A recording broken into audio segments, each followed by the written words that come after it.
உலகெங்கும் வாழும் தமிழ் சொந்தங்களுக்கு வணக்கம்.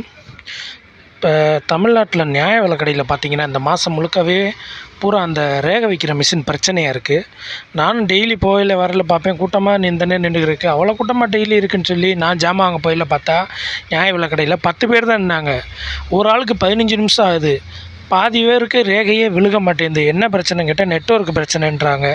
ஒரு மனுஷன் ஒரு பொருள் வாங்குறதுக்கு ஒரு நாளைக்கு அரை நாள் பொழுது வேலையை விட்டு அங்கே ரேஷன் கடையில் நிற்க வேண்டியதாக இருக்குது.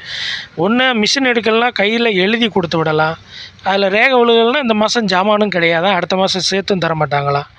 என்ன பிரச்சனைன்னு பாருங்கள். ரேகை விழுகாது யார், நம்ம மிஸ்டேக்கா, அரசாங்கத்தோட மிஸ்டேக்கா? சரி, ரேகை விழுகலைன்னா அதுக்கு பதிலாக எழுதி வச்சுட்டு பொருள் கொடுங்கன்னா கொடுக்க மாட்டாங்களாம். ரேகை விழுகிறவங்களுக்கு தான் பொருள் கொடுக்குறதா இருந்தால், அப்போ இந்த மாதம் எத்தனை வாட்டி போய் நம்ம ரேகை வைக்கிறது? இல்லை மற்றவங்க பின்னாடி நிற்கிறவங்கள எவ்வளோ நேரம் தான் அலோவ் பண்ணுவாங்க? ஒரு மனுஷன் எவ்வளோ நேரம் அதில் ரேகை வைக்க முடியும்? அப்படி பாதி பேத்துக்கு இந்த மாதம் ஜாமானே கொடுக்க முடியாத நிலமை தான் வருது. என்னன்னு கேட்டால் அப்படித்தான்ற மாதிரி சொல்கிறாங்க. இதுக்கு சரியான முடிவு இல்லை. ஏற்கனவே வாங்கின பொருளுக்கும் வாங்காத பொருளுக்குமே மெசேஜ் வருது. இது வாங்கியிருக்கீங்க, அது வாங்கியிருக்கீங்கன்னு வருது. அதை போய் கேட்டாலும் அப்படித்தான்ற மாதிரியே ஓடிக்கிட்டு இருக்குது. இந்த நியாய விலைக் கடையில் பல முறைகேடுகள் இருக்குது. இதுக்கு அரசாங்கம் என்ன தான் நடவடிக்கை எடுக்குமோ தெரியலை. அதில் இப்போ இந்த ரேகை வைக்கிற பஞ்சாயத்து வேறு. நம்ம ரேகை எத்தனை வாட்டி 10 விரல வச்சு, இல்லை வீட்டில் இருக்க எல்லாரையும் கூட்டு போய் ரேஷன் கடையில் நிற்க முடியுமா? இல்லை எல்லாருக்கும் ஒவ்வொரு வாட்டி வச்சு தான் பார்க்க முடியுமா? 10 விரல வச்சாலுமே விழுக மாட்டேன்னுது. அதுக்கு எப்படி என்னன்னு கேட்டால், என்ன பிரச்சனைன்னு தெரியல. இத்தனை மாதம் வாங்கிட்டு இருந்தேன், இந்த மாதம் என்ன பிரச்சனைன்னு தெரியல. 10 பேர் இருந்தாங்கன்னா ஒரு ஆளுக்கு தான் ஜாமான் கொடுக்குறாங்க. 9 பேர் ரேகை வச்சு திருப்பி அந்த பக்கம் போய் நின்றுட்டு திருப்பி ட்ரை பண்ண வேண்டியதாக இருக்குது. 10 பேரை வச்சு ஒரு நாள் பொழுது ஓடுது.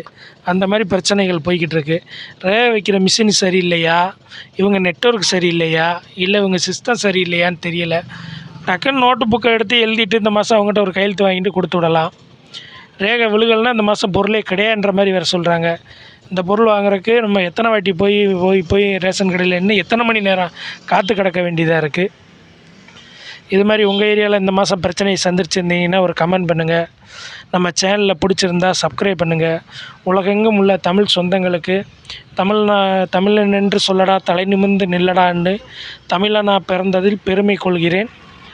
நன்றி, வணக்கம். நீங்களும் இது மாதிரி பிரச்சனையில் பாதிக்கப்பட்டிருந்தால் ஒரு கமெண்ட் பண்ணுங்கள். இதுக்கு இல்லை நல்ல முடிவாக என்ன வரலான்னு ஒரு கமெண்டில் சொல்லுங்கள். வர்ற 26 தான் இதுக்கு ஒரு நல்ல மாற்றம் வரணும். நன்றி, வணக்கம்.